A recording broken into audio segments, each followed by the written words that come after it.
বিশ্বাস করো, এডিট করতে যে এত ঝামেলা হয়, মানে কি যে বলবো, যারা এডিট করে তারাই জানে যে কতক্ষণ টাইম নিয়ে একটা ভিডিও এডিট করতে হয়। প্রথমে তো শ্যুট করতে হয় একটা টাইম নিয়ে, শ্যুট করার পরে একটা ভাবনা চিন্তায় আনতে হয় যে কি বলবো ভিডিওতে, কি ভয়েস দেওয়া যায়। কিন্তু সব ভাবনাগুলো বাদ দেওয়াই ভালো আর কি, অত ভাবনা না ভেবেই ভালো। যখন ভয়েস দেবে তখন যা ইচ্ছা বকে দেবে, ঠিক আছে, কোনো সমস্যা নেই। মানে টপিক অনুযায়ী যেটা ইচ্ছা সেটা বলবে, সেটাই পুরো ম্যাচ করে যাবে। তো এডিট করতে যে এত ঝামেলা হয়, মানে সত্যি যারা এডিট করে তারাই জানে যে কতটা সমস্যার সম্মুখীন হতে হয় এডিট করার সময়। মানে কাটিং করো, সেট করো, ভয়েসটাকে আবার রিপিট করো, মানে এত ঝামেলা না, মানে এডিট করতে এত সমস্যা হয়, যারা করে তারাই জানে।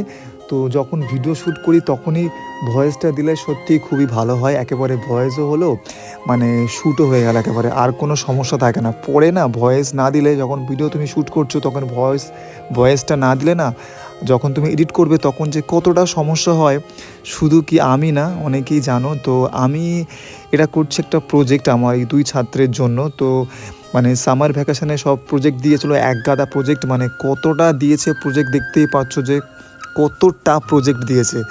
এইগুলো সব আমাকে, এই ফ্রন্ট পেজটা আমি কালার করেছি, ওরাও করেছে, আমাকে হেল্প করেছে। কিন্তু আমার এই দুটো ছাত্র না খুবই ভালো, আমাকে খুবই সাপোর্ট করে, মানে খুবই ভালো বলতে গেলে, পুরোপুরি আমাকে খুব ভালোবাসে আর খুবই সাপোর্টও করে। তো চেষ্টা করেছি আমি আঁকার জন্য, মানে এটাকে ড্রয়িং করার জন্য যতটা পেরেছি, মানে সময় সাপেক্ষ আর কি, খুবই সময় লাগে এগুলো করতে। তো যতটা পেরেছি চেষ্টা করেছি, প্রায় 6 থেকে 7টা প্রজেক্ট আমি করেছি, মানে ফ্রন্ট পেজটা। তাছাড়া ওরা ভেতরের কাজগুলো ওরা নিজেরাই করেছে, ড্রয়িং বলো, যা ইচ্ছা বলো, সবগুলো লেখালেখি সব কিছু ওরাই করেছে। শুধুমাত্র আমি এই ফ্রন্ট পেজটা আমি করে দিয়েছি। ফ্রন্ট পেজটা কেমন হলো অবশ্যই কিন্তু বলো।